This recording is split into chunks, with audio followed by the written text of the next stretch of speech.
started back when there was typewriters and all that other crap. Half sheets. And another reason I knew, if somebody must have heard me talk about old athletic exploits at some point or another, but when you are able to do something athletically and you can't do it anymore, make a throw or anything, you know, it's time, and I feel that way gathering the news, it's time to let younger people that have more energy do it, like Anna, like Phil. Phil's been a real breath of fresh air the last couple of years.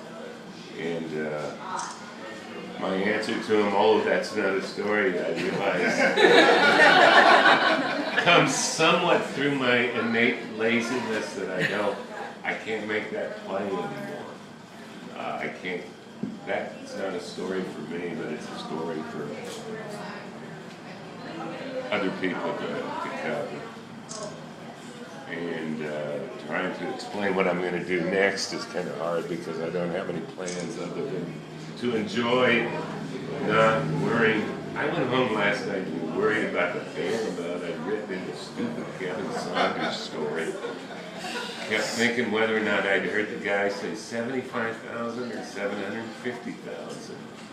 And that's a big. Okay, we got it wrong anyway. And you know, I worried for the last 30-some years every night about deadline stories too, accuracy, people griping down your throat in the morning, and I just want to take a break from that.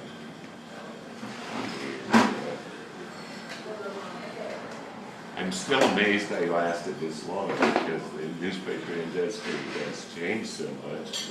I feel kind of like I'm a baggage handler on an old steam train because I'm old and it's an out-of-date technology, but the technology is changing so much, and reading and following the story in Ferguson, Missouri this week just underscored for me how important it was to have journalists on the ground and out observing and witnessing and writing it up. Because without witnesses, which we are, bad things happen, shitty things happen. Our society decays.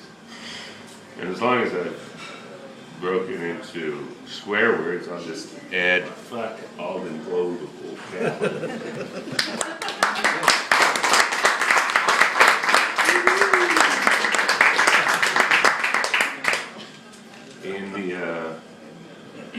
I'm still amazed that it's such a wonderful job. You get to write, you get to ask impertinent questions, you get to talk to people, and you get to crack wise. And there's very few places, I think, where you can do that.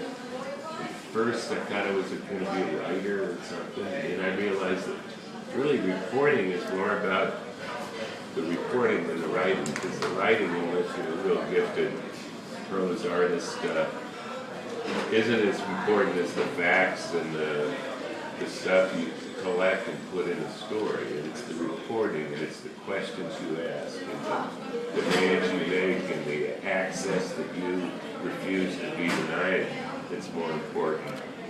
And working with talented investigative reporters, probably the best thing I did at the Herald in all my years, and I've spent 2 stints at the Herald, and I spent 2 stints at the Californian, so I feel like I made an asterisk in the footnote of late 20th century Monterey County history. But the best thing I did was I introduced Virginia Hennessy to the court beat, because I was working as a fill-in person, and they said Virginia was going to do it, and they took her over to the courthouse and introduced her to all the assholes, and said, oh, it's all yours, and she did amazing things, far better than I could have ever done.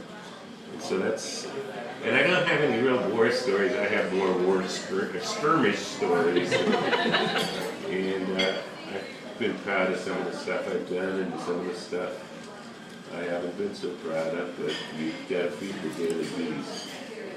And I don't think I've ever dispersed the profession. And thank you for all being part of it. Thank you, Larry.